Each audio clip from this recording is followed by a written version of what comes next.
Hello, how are you? In this video I'm going to be sharing some lessons we can learn from the birth chart of Donald Trump. We'll try to find reasons why is he occupying a position akin to a king in the society. He's also commanding a large army. We'll also try to find reasons behind why was he elected as a president for the first time. Was he going through a good dasha? And the same for the second time around. I'll also do a comparative analysis between his chart and that of Kamala Harris's chart. In two readings I had done just prior to the election results, I had maintained chances of Donald Trump winning the election was much higher based on the chart's potential and also on the dashas. All his three marriages can be explained through the dashas. We'll also have a look at the dashas to see if the dashas made sense when he became a father. We'll also try to find reasons for why he's such a showman. He's always been linked to the arts and entertainment sector, and now as a president he's also some sort of a performer. And why was he involved in the real estate business? We'll find reasons for it. And perhaps the lesser known fact about him is that he's an author and he has written many books, even though those books might be written by a ghostwriter, but they go by his name. So we'll try to find reasons behind all these aspects. Right, so let's begin. See, whenever you're looking at world leaders, I believe these 5 Nakshatras are directly linked to leadership roles. In the order of how these constellations occur, starting from the first to the last, Krittika, in my view, is a constellation directly linked to leadership. Incidentally, Kamala Harris has Jupiter ruling her career house in this constellation. It's a sign of leadership. And probably the most important one is Magha. Donald Trump has his rising Mars's position in Magha. We'll go to it. Magha is directly linked to world leadership. Third is Jyeshtha. Fourth is Vishaka. Jyeshtha and Vishaka, one thing in common, they are ruled by Lord Indra. And Lord Indra is known to be the king of the heavens. Vishaka, incidentally, is also ruled by Lord Agni. Lord Agni is known to be the leader of the Vasus. The entire mythology behind all these constellations I've already explained on this channel if you're interested to find more about them. And lastly, Uttarashadha. Uttarashadha is coming together of all gods to defeat the dark forces, and therefore this constellation is also about leading a large group of people, which translates to world leadership. So if you have planets in your chart falling in these constellations, the more the better, the chances of world leadership become very high. Now let's have a look at Donald Trump's chart. I've just mentioned his rising constellation is Magha, and Mars is also placed in the first house in the same constellation. Now the first house is all about the person's character, and he's a very Magha-like person. Of all the constellations, Magha is directly linked to a royal throne. So it's no surprise that he had this aspiration to be in a position in the society where he's akin to a king. And this Mars's position there is going to motivate him. He's going to be very unrelenting. Now, the constellation of Magha is ruled by the ancestors. And the ancestors, as per mythology, wished for prosperity on the earthly plane. So it's the ancestors that has arranged everything for him. The house linked to ancestors, the second house, that's ruled by Mercury. And Mercury in his chart is in the 11th house, the house of gains. So what I am telling you is that it's the ancestors which have come together to arrange this success for Donald Trump, in my view. It's not very surprising that he likes to carry forward his family's name and has his family name run businesses. So he takes great pride in his family and his family's name, and that's to do with this Magha's influence. And that would also be seen in anyone else's chart. If you have a strong Magha's influence, you may also want to carry forward your family's name and tradition, and you want to be in a position where people respect your family name. So Magha is all about wanting to be in a position of a leader in the society, but it's this Mars's position in his chart which is going to drive him to do so. You may want certain things, but are you willing to fight? And in the case of Donald Trump, he has been fighting for it all the way till his late 70s. I think it's a lot to do with this Mars's position. And interestingly, 3 planets in his chart, Sun, Rahu and Jupiter, are in the Nakshatras ruled by Mars. So everything comes back to this Mars's position in Magha in the first house. So not only can the ancestor bestow a position of leadership on us, It's also Lord Indra. Lord Indra is known to be the king of the heavens, and in his chart he has his moon and Ketu in this constellation of Jyeshtha. Do you see that? Jyeshtha is ruled by Lord Indra. Now, about this, it is my own personal theory that wherever moon is placed in our chart, that position would explain to us why were we born again. At the end of life, we have an accumulation of certain qualities, whether they are sattvic, good qualities, rajasic, worldly qualities, or tamasic, dark qualities. Whichever quality we are more attached to, due to that attachment, we are born again. So the point I'm trying to make here is your moon's position, moon constellation position, moon nakshatra position can explain to us what exactly are you here in the society to experience. In his case, his moon in Jyeshtha, and Jyeshtha is all about leadership. So the mind is very attached to be in a position of a leader. I was actually watching this short video of him where he was walking with a group of people, his colleagues I assume, and somehow he was behind a few men. And he realized that he pushed himself to be in the front. And so this desire to be in front, to be the leader in the society, even in such small situations like walking in a group, is, in my view, due to this moon's position in the constellation of Jyeshtha. Now, you might wonder, moon is in the 4th house, it's not directly linked to one's public life. But if you study the Navamsha and the Dasamsha chart, you'd find moon's strong influence there. Moon is in the 10th house in the Navamsha chart, and is ruling the 10th house in the Dasamsha chart. So moon Jyeshtha is having a direct influence on his public life. And moon's position anyways in the 4th house is an indication that he's going to be looking after his home community. In his case, the United States of America. And Ketu Jyeshtha is an interesting position. In my view, due to one's past life struggles, he has now reached this stage. The ancestors wished for prosperity on an earthly plane. Perhaps after many lives of struggle, in this life, due to that past accumulation, Ketu Jyeshtha, he has now found himself in this position. That's my explanation. So let's have a look at the 10th house. It has Sun's position there in the constellation of Mrigashira. Rahu also is there in the same constellation, but Sun incidentally is ruling the 1st house. So the 1st house ruler in the 10th house is an indication that the person's life's purpose is directly linked to one's public life, one's career. And when Sun is in Mrigashira, the person can be known for excessive pride. If you go as per mythology, the constellation of Mrigashira is the head of the Lord of the creation. And the Lord of the creation himself is associated with pride. So the head of the Lord of the creation, and when Sun is there, the person can be excessively proud of oneself. And with Rahu there in conjunction, the person can also misunderstand one's own potential or represent oneself not entirely truthfully. With Rahu, you'll always find that. And with Rahu there in Mrigashira, the person can be excessively ambitious. Ambition of what kind?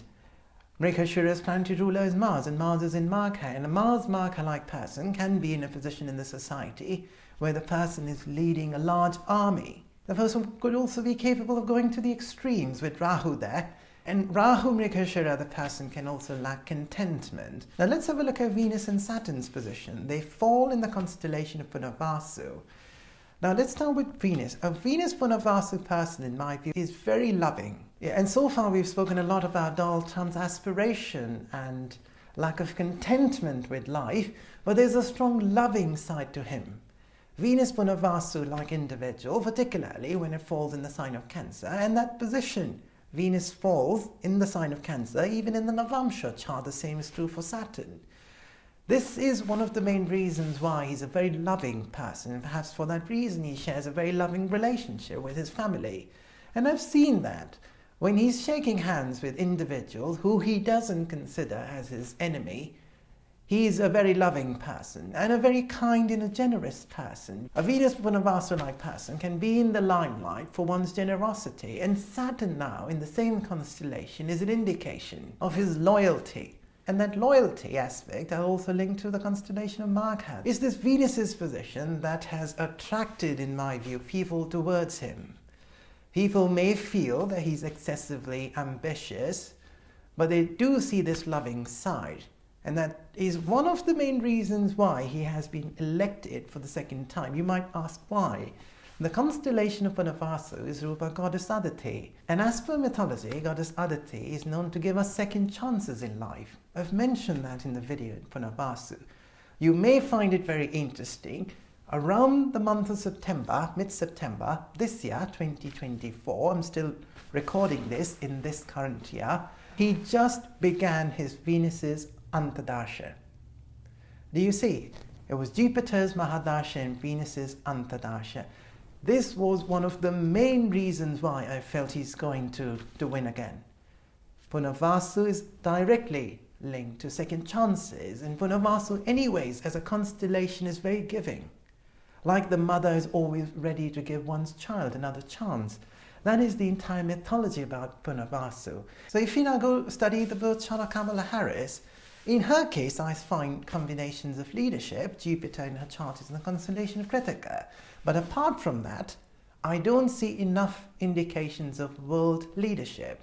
Apart from Krittika, none of the other constellations are directly linked to leadership on a material plane. She has a Mars's position, which is very important in the constellation of Ashlesha. I don't find Mars in Ashlesha to be a strong position, and my views can be found on the YouTube channel. Now, the reason why I bring up Mars's position is for two reasons. Mars is ruling the house, the 11th house, linked to material gains. Mars is ruling it. A Mars Ashlesha-like person, before going any further, can make an excellent lawyer. I think she was a prosecutor before she entered politics. And the second reason is, from the beginning of December, she would be entering Mars's Prantadasha. Do you see?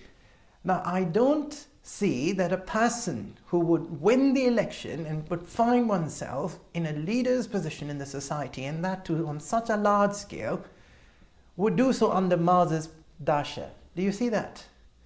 If you compare that with Donald Trump's dashas, he would be going to Venus's antardasha, Venus Punavasu, by the time he takes office. But by the time Kamala Harris, if she had to take office, she would be under Mars's position. Mars Ashlesha dasha.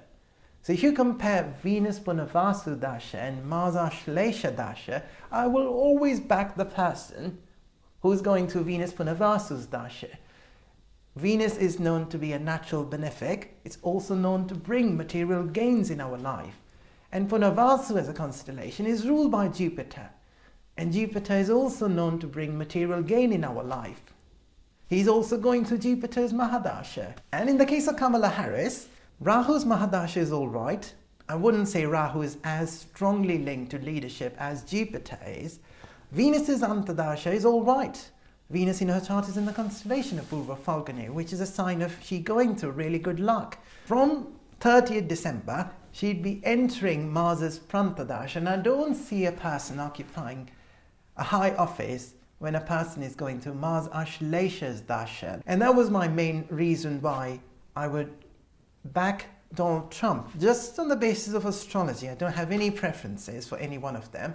And see, right at the beginning, when Donald Trump entered Jupiter's mahadasha, that was the time when he was elected the president for the first time. And I have repeatedly mentioned in various videos, whenever I talk about dashas, it's Jupiter's dasha which can lead to you being recognized in the society. Whether as a top performer, we could be given high-ranking positions, like in the case of Donald Trump. So where is Jupiter placed in his chart? Once again, it's placed in the second house. The house linked to his ancestors.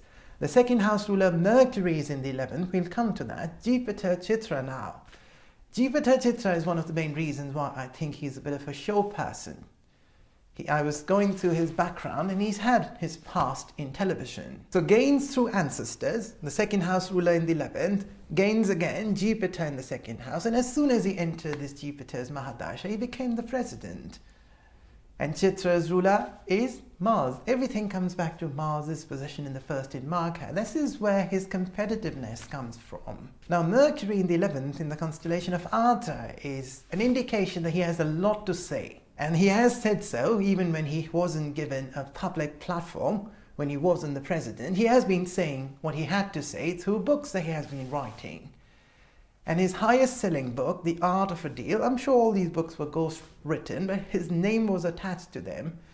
That book was published in the year 1987, and at that time he was going through Mercury's antardasha. And I had mentioned this in the birth chart reading of Taylor Swift. She wrote all songs in the album she published when she was going through Mercury's chapter. The point I'm trying to make here is writing is directly linked to Mercury.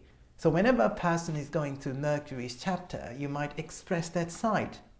Now that doesn't mean writing only is linked to Mercury. There are other various associations which you can find on the blog of Far Far Away. Which planet represents what quality? So let's have a look at the marriages that he's had. The first one was in April 1977.